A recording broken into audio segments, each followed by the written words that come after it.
ഇടുക്കി ജില്ലയിലെ തോട്ടം തൊഴിലാളികൾക്ക് വേണ്ടി അവസാന ശ്വാസം വരെ പോരാടിയ പീരുമേട് എം.എൽ.എ. വാഴൂർ സോമന് ആദരാഞ്ജലി.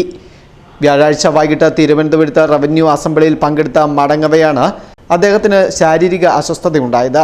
തുടർന്ന് ശാസ്തമംഗലത്തെ സ്വകാര്യ ആശുപത്രിയിൽ എത്തിച്ചെങ്കിലും മരണം സംഭവിക്കുകയായിരുന്നു.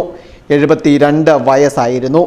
വ്യാഴാഴ്ച രാത്രിയിലാണ് വാഴൂർ സോമന്റെ ഭൗതിക ശരീരം വണ്ടിപ്പെരിയാറിലെ വീട്ടിൽ എത്തിച്ചത്.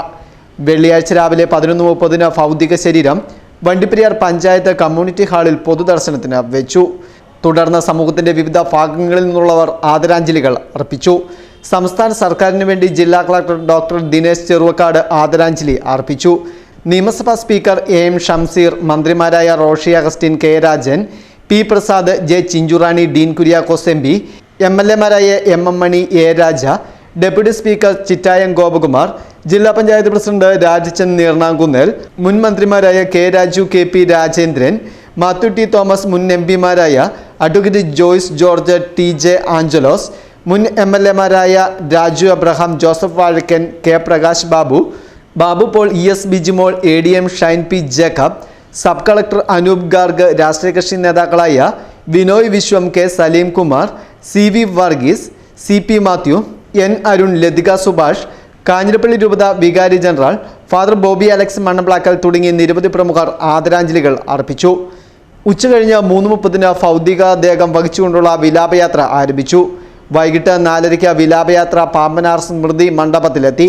സ്മൃതി മണ്ഡപത്തിന് മുന്നിൽ നിരവധി പേർ ഭൗതിക ശരീരം കാണുവാൻ എത്തിയിരുന്നു.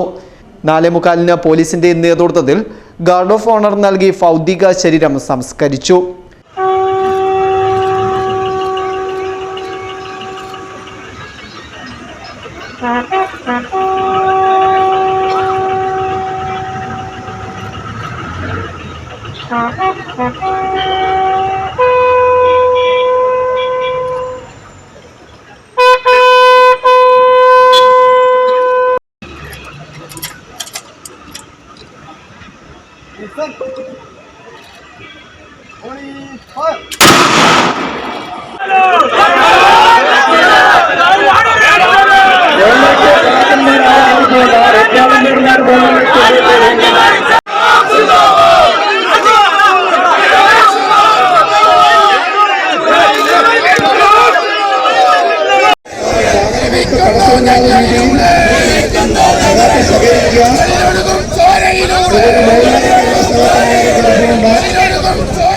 Festoon news, Peermade.